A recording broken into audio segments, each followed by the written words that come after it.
Bismillahirrahmanirrahim. Evaluasi 1 tahun pemerintahan Pak Jokowi dan Kiai Ma'ruf.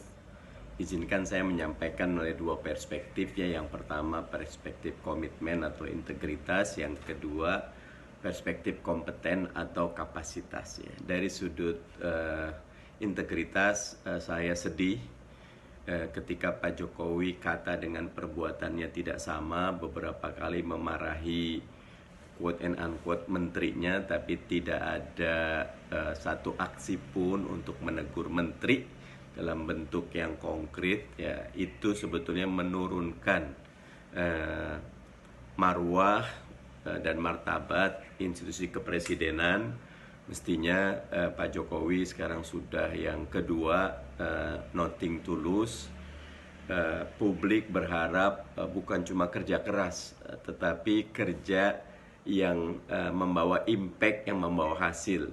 Tidak bisa cuma Pak Jokowi sendiri yang bekerja atau Kiai Ma'ruf berdua, tapi keseluruhan kementerian dan lembaga yang ada di bawahnya, khususnya kementerian, betul-betul bekerja keras. Jadi dalam bab komitmen, saya menilai 6 dari 10 untuk Pak Jokowi dan Kiai Ma'ruf. Yang kedua dikaitkan dengan kompetensi, karena 8 bulan dari 12 bulan 1 tahun pertama periode Pak Jokowi yang kedua ini diisi dengan pandemi. Tantangannya demikian berat, memang tidak satu negara pun menghadapi ini, tetapi poin pertama, penanganan pandemi buruk sekali ya, karena alih-alih memperkuat Kementerian Kesehatan dan Kementerian Dalam Negeri sebagaimana yang Korea Selatan lakukan, Kementerian Kesehatan punya turunan, punya pasukan sampai level ke puskesmas. Sayangnya tidak ada penguatan baik kualitas maupun kuantitas puskesmas kita. Padahal ini kesempatan emas luar biasa ketika anggaran dan perhatian kepada kesehatan demikian tinggi, kita bisa membuat sistem jaminan kesehatan nasional dan kualitas pelayanan kesehatan yang sangat baik. Pelompatan perhatian, pembuatan puskesmas baru, peningkatan kapasitas puskesmas yang sudah ada mestinya menjadi pekerjaan utama ketika kita menghadapi pandemi yang sekarang ini. Dan sehingga selesai pandemi, kita punya demikian banyak aset dan infrastruktur kesehatan nasional.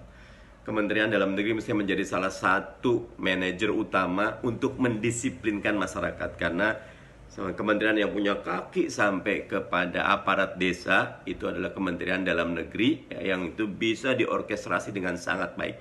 Sayangnya alih-alih Kemenkes dan Kemendagri diperkuat, justru sibuk mengotak-ngatik struktur gugus tugas yang tidak punya kaki dan tidak punya pasukan. Ini kesalahan fatal.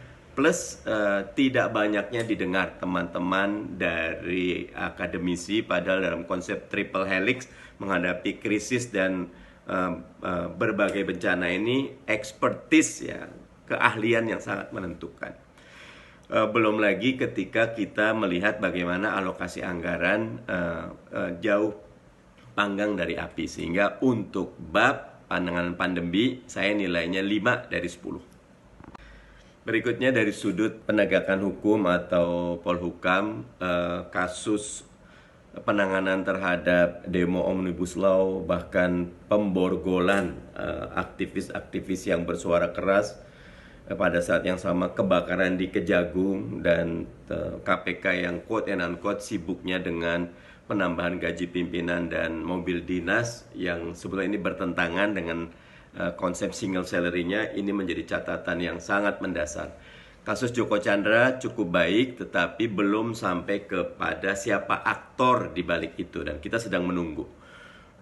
Dengan beragam kondisi yang ada, demokrasi kita tidak membaik karena ada usaha pembungkaman kepada suara publik, sehingga di sudut Polhukam nilainya 5 dari 10. Terakhir di bidang ekonomi, saya melihat usaha keras pemerintah cukup lumayan. Terakhir bahkan Ibu Menteri Keuangan menolak pemberian pajak 0% bagi pembelian kendaraan bermotor. Buat saya ini bagus sekali. Justru saat sekarang lah ya, orang-orang kaya memberikan pajaknya, bukan memberikan keringanannya. Sehingga walaupun catatannya dengan menghadapi resesi ini kita menghadapi kondisi yang sangat berat, Karena itu kerja keras membangun ekonomi Indonesia wajib dilakukan. Untuk sektor ekonomi saya memberi nilai 6 dari 10. Terima kasih.